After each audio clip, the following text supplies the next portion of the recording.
Hello and welcome to the third episode of DormSports. It's flannel day in our office today, so we're both wearing flannels. Today our topic's going to be lockouts and the business of sports, so let's get right into it. Andrew, what do you know about the business of sports? Let's start with that. Well, I know, for instance, all these professional organizations, they're worth billions and billions of dollars. And I know, for instance, you did a little bit of research on what the specific number is that these businesses, the amount of money they accumulate over the year. Yeah, see, sometimes I think that the fan forgets is that, you know, we get mad when, and we'll talk about this later with lockouts, we get mad when it seems like they're all money hungry. But it is a business, and the goal of every business is to make money. So if I could read a couple of these numbers here for us. In 2013, according to Forbes, the NFL was worth $37.3 billion. The MLB was worth $21.3 billion. The NHL, the lowest on the list, $12.3 billion. And then the article on Forbes actually has the 2014 worth for the NBA teams, and that's at $19 billion. So as we can see, I actually did the math to add those up, and we have over $90 billion in professional sports, what the teams are worth, their values, based off of, you know, a lot of things, which we got many things like merchandise and things like that. I mean, I don't know, I know you did a little bit of research on kind of what goes into the worth of these teams. Could you explain a little bit more on, you know, how these leagues are worth so much? And just a note really quick, the numbers I got for the worths of the teams are based off of adding up each team value as Forbes lists on their website. So, you know, how they accumulate this much money definitely goes into the merchandise and memorabilia they're selling. I mean, lots of people are buying clothing, you know, regular household items that have logos of their favorite teams on it. I know, obviously, the tickets they buy to the games. I think the tickets probably the most. The tickets are the most. And merchandise as well, too. And the merchandise as well. I mean, and then, of course, the TV contracts that they have with certain TV stations that also they rack in a lot of money through that as well. And then, of course, there are a bunch of, you get sponsored by specific things like Nike or Adidas, Reebok, and that also will get you money as well. Right. So, you know, off of all these things, you know, I think the fan sometimes is a little bit upset with, it seems like there's a lot of greed there. We can see a lot of factors go into this, and there are so many people who are affected by lockouts besides the fan, the players, and the owners. I mean, all those people working at the stadiums. And we'll talk a lot about this, you know, after a short break. But I think it's, you know, we really have to look at the whole aspect of it. The business of sports is overlooked. We look at it as an industry for our entertainment, for the fans' entertainment, and the fan expects a lot. We've talked about the fan, I think, in the last 2 weeks with, you know, what they expect out of their players. With PEDs, you know, we expect our fans to give us our players to give us the excitement. So we're going to take a short break right now, but when we come back, we'll discuss lockouts and, you know, the history of them and kind of what they do to the game. Hello and welcome back to Dorm Sports. Again, I'm Adam Vivang. Alongside me, Andrew McGowan. Howdy. We talked a little bit about the business of sports before the break, and I think what we both can agree on, and a lot of fans can agree on, one of the major aspects of the business of sports is the lockout.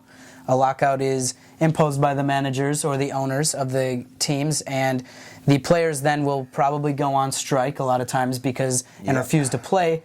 And, you know, a lot of times these are about certain issues, money issues a lot of times, which is what kind of makes the fan a little bit angry. But Andrew, can you give us a little history of lockouts in professional sports? I can do that. All right, so the first professional lockout in sports happened in 1972. It was Major League Baseball. It was right at the beginning of the season. It lasted only from April 1st to April 13th. It was a very short lockout.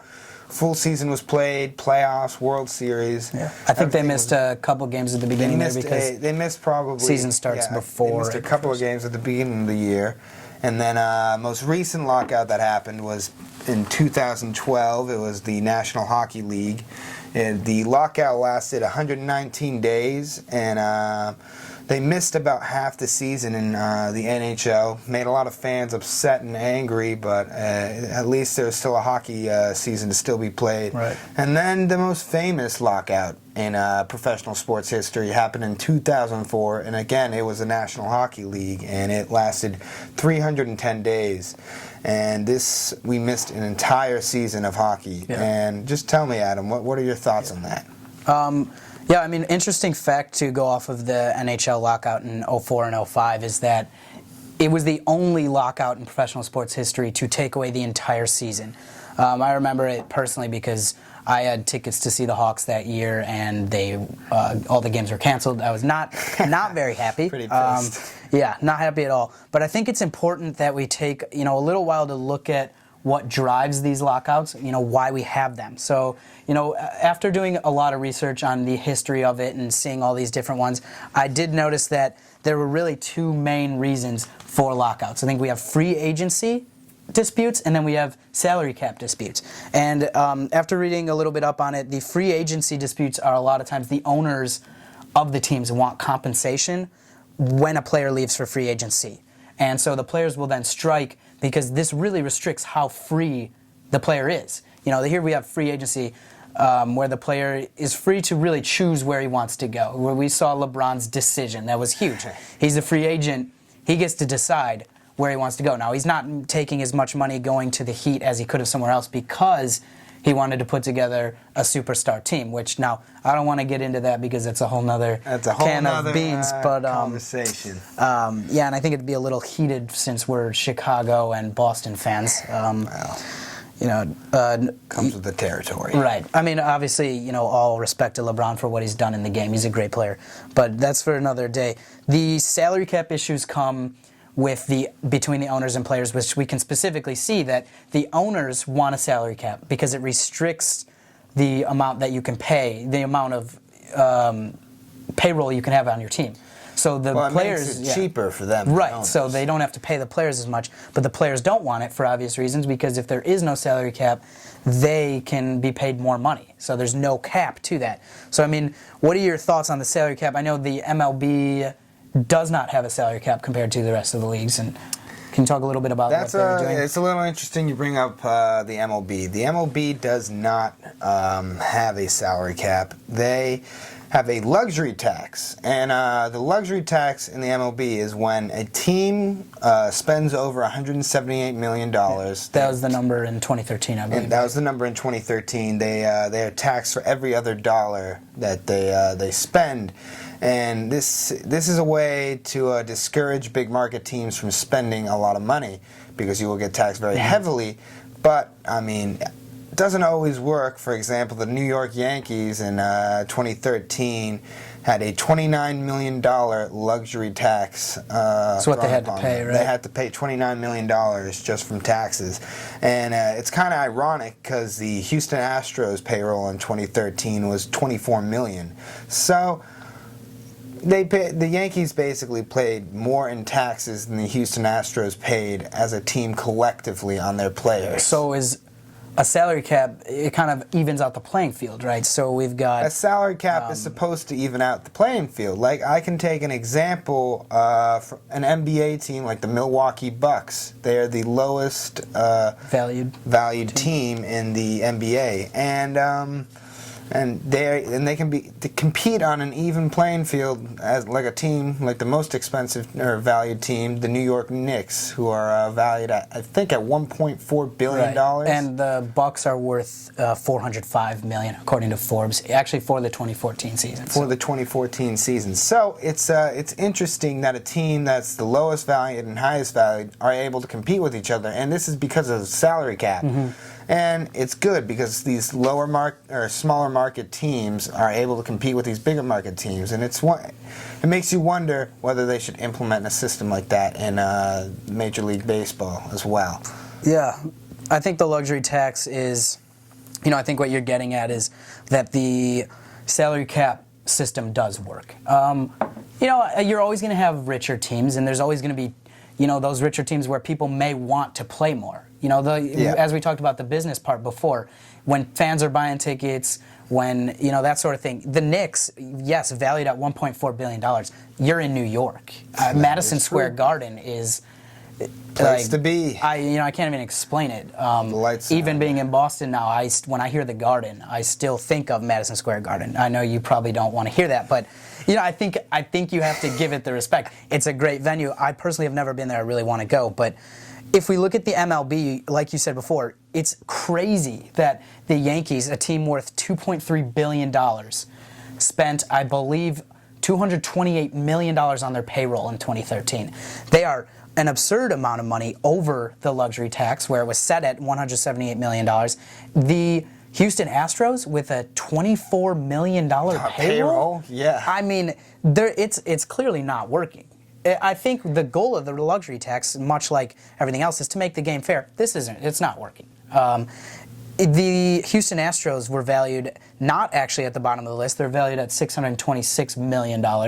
But again, they don't have the access to the funds in that area. So, we don't actually work in baseball or in the business of any sports, but there are certain areas that, the money goes to, and there's a lot of things with not only paying your players on your payroll. So, before we take another break, Andrew, what do these lockouts do to the game? Do they kind of encourage to make it fair? And is another lockout kind of looming for baseball to find a salary cap system? It's funny you say that for baseball. Baseball recently has been one of the better organized professional sports. But the thing is, these lockouts, they happen for a reason. Yeah. And is it because, I'll have a question for you to answer, is it because it's the greed of the players and owners, or is it because it needs to happen? And that's a great question, Andrew. I'll answer that right after we take a quick break. We'll see you in a minute. Hello and welcome back. Before the break, we talked about the history of lockouts and the reasons why they happen. And I believe, Andrew, did you have a question for me to start off this segment? Yeah, so I was saying before, so are lockouts a part of the game, or are they just a product of the greed of the owners and players? Like, are they supposed to happen, or is it just because the owners and players are trying to get more and more money? They're trying to get as much as they can out of it. It's a really good question. I think, in my opinion, it kind of has a little bit to do with both of those. As we said before, and as fans, we must remember this. The sports is a business. Hard to remember. Sports is a business. We want it for entertainment. We want it to just, be fun. But it's a business, and at the end of the day, like we said before, the business's goal is to make money. So I think the fans sometimes don't really see what it is, because you have to think, though, the fans are looking at it at the aspect like, look, we're paying for probably most of these guys' salaries. Like, they should play. They should be very grateful that we're coming out to watch. They're not. The players aren't going after the fans' money. That's not what. When we go into a lockout, the players aren't saying we want more fan money. The fans' money's going to be there. I mean, we look at these 4 major sports leagues in the nation, and they are worth over $90 billion as a whole. Now, the NFL, $37 billion, that's absurd. The amount, let me just put this in perspective, the amount of money that NASA got in 2013 from the U.S. government was about $17.8 billion. 3 of these leagues are worth more than that, which is a little bit crazy. But I think what the fan needs to realize is the players want the money in the league. The money's there, okay? We think it's greed, but this money is here. I mean, we look at all these leagues. The money's there. The money's not going anywhere because fans still want to watch the game. So the players want it to be fair. That's why we have these salary cap issues. They don't want the owners to have too much money, and the owners don't want to pay the players. So it's kind of in between there. So do you think it's fair for that to be going on, or do you think it would, because there's so much money, it should be easier to find a compromise? I do. I think it would be easier for these guys to find a compromise. One, I think they owe it though I think they do owe it to the fans to find a compromise and not to have these lengthy lockouts. One, you're going to lose a lot of fan interest when you get this, just because the backlash you'll see on the media about these sports and all the ugly details you'll find about like how much money is involved and whatnot. And I think Well, it's annoying to fans because they're like, look, we pay to see these guys play, Right. and we just want them to focus on the game. We don't want to jack up the prices any more than they already are. Well, I don't even know if it's really jacking up the prices for the fans. I think It's not jacking up the prices for the fan, but I mean, it's a part of like almost everyone's everyday ritual to like go, oh, I got to check my team's score. Right, like, right. I want to watch my highlights. I can't do that now because they're just complaining about how much they're getting paid. Mm-hmm. And I think that's just really annoying to, I guess, an average person. Yeah, I completely hear that. Look, as a fan, I hate it. Oh my gosh. Like I said before, I had Hawks tickets in 04, 05. You think I wanted to go to those games? Hell yeah. I love the Blackhawks, as we know. And, I don't want to get too into that because it's probably a sore subject at this point for you. Great series. I think we can both agree as sports fans. Some of the best hockey ever. But I think we need to remember that sports is a business. And a business needs to have these times where they can stop and look at kind of where the money is, where's the money going on one side, where's it going on the other side, it's not even two-sided. The money's going so many places that you need to realign and you need to make it fair. You need to, I think what the salary cap does, and I think it's, as much as the players don't want the salary cap because they want higher salaries, the salary cap is in the interest of the fans. Because you're making it fair for every team. Like we said before, the MLB, when was the last time the Houston Astros were really a threat? I think 05 when they played the White Sox in the World Series, and that was even unheard of. But the Yankees? You talk about baseball, and the Yankees have won 28 World Series, or 27, sorry. I think that... ahead of yourself. Yeah, well, it's coming, but, that's again for another day. But do you really think that, with these salary caps, I think lockouts are what brought the salary caps? I think that's smart. I think that lockouts make the fair. I think, yeah. The fans should realize that, right? I mean, there is an aspect, yeah. The lockouts make the game fairer overall because if they add salary caps to these leagues, it makes the competition more open, equal. I mean, like in baseball, the problem is you got these huge market teams, and they're. I think every year they're competing. Right, and I think what's it called? Moneyball, a great movie. Moneyball, very good great movie. I think Brad Pitt's character says it best. He plays Billy Bean. He says it best in the movie. He says there are rich teams and there are poor teams. Then there's 50 feet of crap, and then there's us. So. You really do have this. With the luxury tax, the Yankees can afford to pay $29 more million, which is absurd when you think about it. But they can. And like in the movie, you have the A's, and they show the payrolls. This is back in, I believe, 2002, if I'm not mistaken. They show the payrolls right at the beginning of the movie because the Yankees and the A's played each other in the playoffs. $144 million payroll for the Yankees in this back in 2002, about 11 years ago.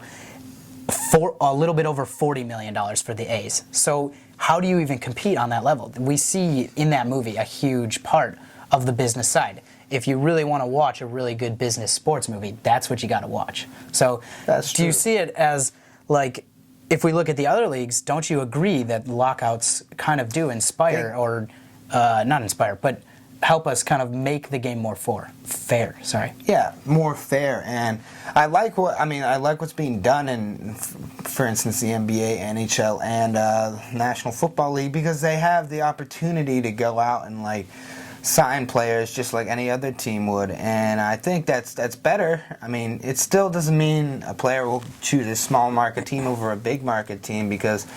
There are still other aspects that tie into that I won't really get into, but it does at least make it a little more equal, and everyone's more on an equal ground. And I think that's what professional sports should go aim towards. I think they want that. They want the equilibrium. The money side is always going to be there. The money side's always going to be there. So, final comments as we wrap up. We're just about out of time. Sports lockouts, we hate them as fans.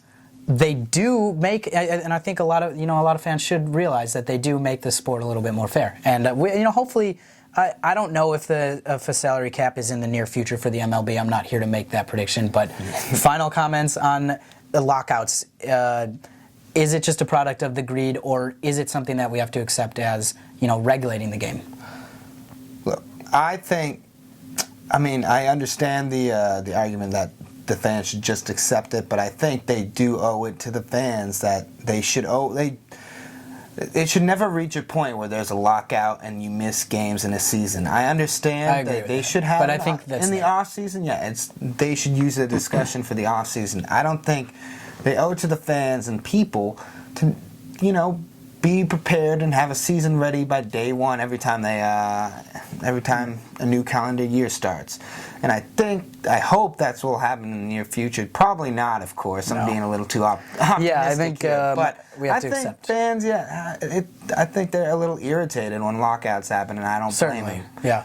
Well, that's about all the time we have today, Andrew. Another good debate, another time we kind of disagree. I think you got to accept the lockouts, but thanks again for watching. If you want to comment in our YouTube comments, or even shoot us an email, which can be found on our site, we'd love to hear from you. Love to hear your opinions, and we'll keep making videos. We'll be here next week, and thanks again for watching. See you next week. Adios.